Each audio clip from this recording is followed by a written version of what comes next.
इस तरह की अगर मानसिकता रख के अगर कोई कमिश्नर अगर अपने एमपी को ये कहता है कि तुम्हारे एरिया के अंदर हमको तुम्हारी मदद लगेगी, तो क्या मैं किसी दूसरे एरिया में नहीं गया? मैं बजाज नगर में नहीं गया, मैं जय भवानी नगर में नहीं गया, शिवाजी नगर में नहीं गया, मुकुंदवाड़ी संजय नगर में नहीं गया।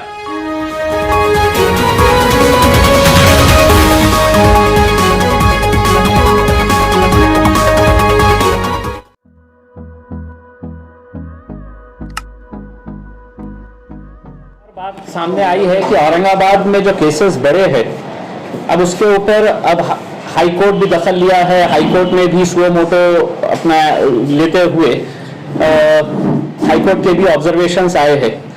लेकिन कहीं ना कहीं जब हम जो बता रहे थे कि किसी ना किसी की गलतियां हैं जिसकी वजह से ये हुआ है, कल जब डिविजनल कमिश्नर ऑफिस के अंदर प्राइवेट हॉस्पिटल्स की मीटिंग ली गई, उसके बाद एक बात जो सामने आई है कि हर शहर के अंदर कोरोना वायरस को कंट्रोल करने के लिए एक टास्क फोर्स बनाया गया था, और वो टास्क फोर्स जो है वो हर थोड़े दिन को मिलकर डिसाइड कर रहा था कि क्या होना चाहिए क्या नहीं होना चाहिए। औरंगाबाद में भी एक टास्क फोर्स बनाया गया था 8 मई 2020 को। 8 मई 2020 को एक टास्क फोर्स बनाया गया था, और उस टास्क फोर्स के अंदर जो डॉक्टर कानन येड़ीकर अधिष्ठाता शासकीय वैद्यकीय महाविद्यालय औरंगाबाद ये अध्यक्ष, और डॉक्टर नीता पडरकर आरोग्य वैद्यकीय अधिकारी सदस्य सचिव, ये ऑर्डर निकला था। और इसके अंदर जितने भी प्राइवेट हॉस्पिटल्स के डॉक्टर्स हैं, प्राइवेट हॉस्पिटल्स के तमाम सीनियर डॉक्टर्स जो है वो इसके मेंबर्स थे जो टास्क फोर्स बना था। इसके अंदर डॉक्टर सुंदर कुलकर्णी सदस्य थे civil surgeon, doctor Praveen Suryavanshi MGM hospital, doctor Himanshu Gupta Dhoot hospital, doctor Tupkari Hedgewar hospital, doctor Alok Srivastava Kamal Nayan Bajaj hospital, doctor Santosh Ranjalkar अध्यक्ष IMA Indian Medical Association, doctor Sanjay Patne अध्यक्ष physician association, doctor Abhijeet Chapadgaonkar अध्यक्ष dental association, doctor Neeta Padarkar आरोग्य वैद्यकीय अधिकारी महानगर पालिका। तो ये 8/5/2020 को ये बना था। 8/5 के बाद ये सिर्फ है तो एक सर्कुलर इशू किया गया था, आज तक है तो इनकी एक भी मीटिंग नहीं हुई है ये टास्क फोर्स की।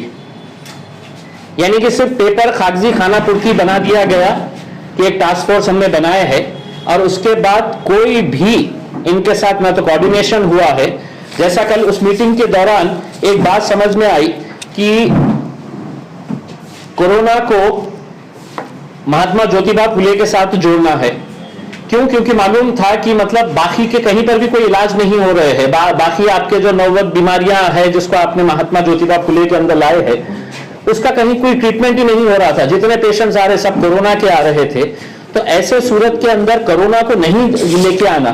कल मीटिंग के बाद पता चला कि हमने सर्कुलर निकाल दिए थे, हॉस्पिटल कह रहे हैं कि नहीं, हम जो दे रहे थे तो हमारे प्रपोजल्स पास नहीं हो रहे थे। 1 रुपये का भी फायदा किसी पेशेंट को नहीं हुआ है, और सीएम को खुद मिसलीड किया गया है। इसके लिए यहां जो अधिकारी है, अब भले ही डिविजनल कमिश्नर साहब कितना भी ये बता दे कि मैं बहुत ज्यादा अब इसके अंदर हूं करके, डिविजनल कमिश्नर साहब खुद इसके लिए रिस्पॉन्सिबल है कि 3 महीने तक वो खामोश क्यों बैठे रहे, ये क्यों नहीं पता किया कि हमने इंप्लीमेंट किया है या नहीं किया है करके। ये एक मुद्दा था। दूसरा, परसों जब मीटिंग हुई थी, उस मीटिंग के अंदर यह तय हुआ था कि मैंने वहां पर डीन थी डॉक्टर कानन येड़ीकर, उनसे पूछा था कि वेंटिलेटर्स के बारे में हमको समझ में आ सकता है कि वेंटिलेटर्स का शॉर्टेज है, ऑक्सीजन के बारे में समझ में आ सकता है कि ऑक्सीजन का शॉर्टेज है। मैंने उनसे उस मीटिंग के अंदर तमाम अधिकारियों के बीच में पूछा कि आपके पास रेगुलर मेडिसिन है क्या, या अभी भी आप पेशेंट्स को बाहर से लाने के लिए बोल रहे हैं। तो मैडम ने कहा कि मेडिसिन हमारे पास अवेलेबल है करके। तो मैंने उनको एक उदाहरण दिया कि मैडम गंगाखेड़ का एक मुंडे नाम का गृहस्थ है, जो ये बंदा है, क्या नाम है आपका पूरा? शिव कुमार बालाजी मुंडे। इसकी पत्नी घाटी हॉस्पिटल के अंदर एडमिट हुई, सिजेरियन ऑपरेशन हुआ, डिलीवरी का केस था। डिलीवरी का केस इसके पास था। 5 दिन ये हॉस्पिटल के अंदर इसकी वाइफ एडमिट हुई, लड़की हुई ना आपको? हाँ, लड़की हुई। तो आज 11:30 बजे डिस्चार्ज किया गया। 1 रुपये की भी दवा घाटी हॉस्पिटल ने अपने तौर से नहीं दी। पूरे के पूरे तकरीबन 7,500-8 हजार रुपये की दवाएं जो है वो ये बंदे से मंगाई गई। एक छोटी सी कंपनी के अंदर काम करने वाला ये बंदा, इसको अब नेक्सस किस तरह से घाटी के अंदर चल रहा है, और इसके लिए पूरा अगर कोई दोषी है तो वहां की डीन अगर वो ये समझेगी कि मतलब मैं कुछ भी बोलूंगी और लोग सुन के रखेंगे, तो हम सुनने वाले नहीं है। उस मीटिंग के अंदर मैडम ने ये कहा था कि हमारे पास मेडिसिन अवेलेबल है। जिस दिन ये किया गया, एडमिट किया गया, फौरन उसके बाद इनको कहा गया है कि आपका ब्लड टेस्ट करना है। ब्लड टेस्ट किया गया और इनसे कहा गया कि ब्लड लेकर आना है। तो ब्लड लाने के लिए और उसके बाद लगातार जो 5 दिन तक ये बंदे को हर छोटी चीज के लिए है तो दवाइयां मंगाई गई है, बल्कि दवाइयों के अंदर कुछ दवाइयां ऐसी है, और ये सादे सादे चिट के ऊपर ये डॉक्टर जो लिख रहे हैं ये सादे सादे उसके ऊपर कुछ चीजें जो मंगाई गई है ये देखिएगा। Sanitiser 1, sanitary pad 1, mask 2, plastic gloves 1, injection, ये सारी चीजें जो है ये सब पेशेंट से। और ये मुंडे का कहना ये है कि अगर हम आज वहां पर जाएंगे मैटरनिटी वार्ड के अंदर तो हर पेशेंट को अपनी ही दवाइयां लेकर आना है। अगर अपनी ही दवाइयां लेकर आने का है तो केंद्रेकर साहब कहते हैं कि नहीं इनके पास तो मतलब पूरा मेडिसिन अवेलेबल है, डीन कहती है कि मेरे पास अवेलेबल है, तो फिर ये गरीब लोगों को क्यों इनका पैसा खर्च किया जा रहा है।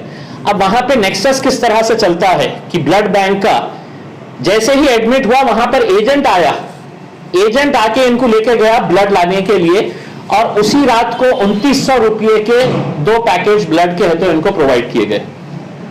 तो मेरा यह कहना है कि ये सब चीजें मैंने मुख्यमंत्री साहब को परसों वीसी के अंदर भी बोला है कि साहब मेडिसिन भी, सादी मेडिसिन भी घाटी के अंदर प्रोवाइड करना है करके। तो आप डिविजनल कमिश्नर साहब ये मत करें कि मतलब मैं जा रहा हूं, मैं विजिट करके आ रहा हूं।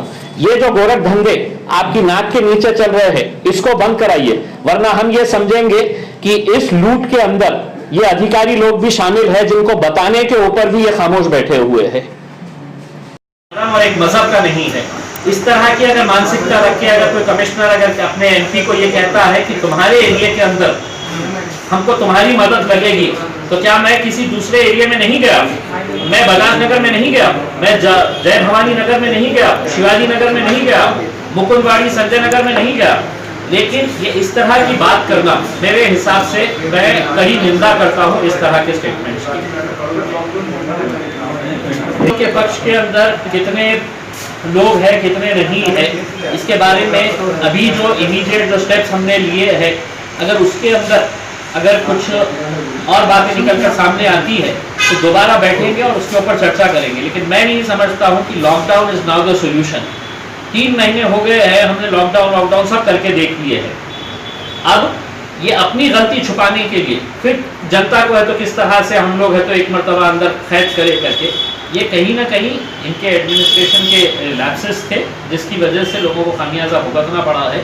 अब ये अपनी गलतियां छुपाने के लिए फिर पब्लिक को बोलेंगे कि नहीं हम लॉकडाउन करेंगे, पुलिस का डंडा चलाएंगे, ये करेंगे, तो अब ये सब चीज़ें चलने वाली है। ये बात समझ में आ रही है और अब यहाँ तक बात आ गई है कि Aurangabad bench of Bombay high court पोस्टो मोटो इसके ऊपर प्रशासन को सवाल करना पड़ा है कि अगर कोऑर्डिनेशन अगर नहीं रहा तो हाईकोर्ट ने है तो नोट किया है ये चीज़ को।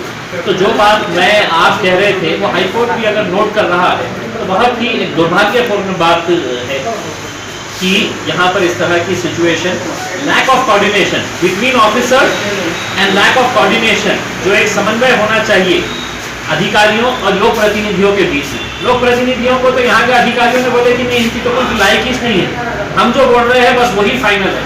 अब जब वो बोल रहे थे तो उसका खामियाजा पूरे शहर को भुगतना पड़ा। इस प्रॉब्लम का आपकी मांग क्या है सरकार?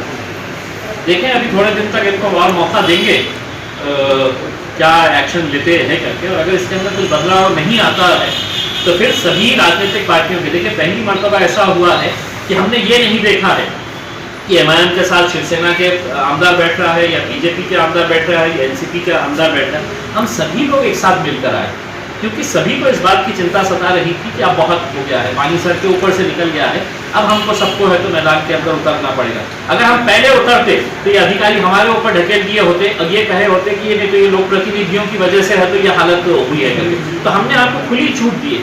अब वो खुली छूट के बाद भी अगर रिजल्ट नहीं निकला है तो मजबूरन हमको आना पड़ा मैदान।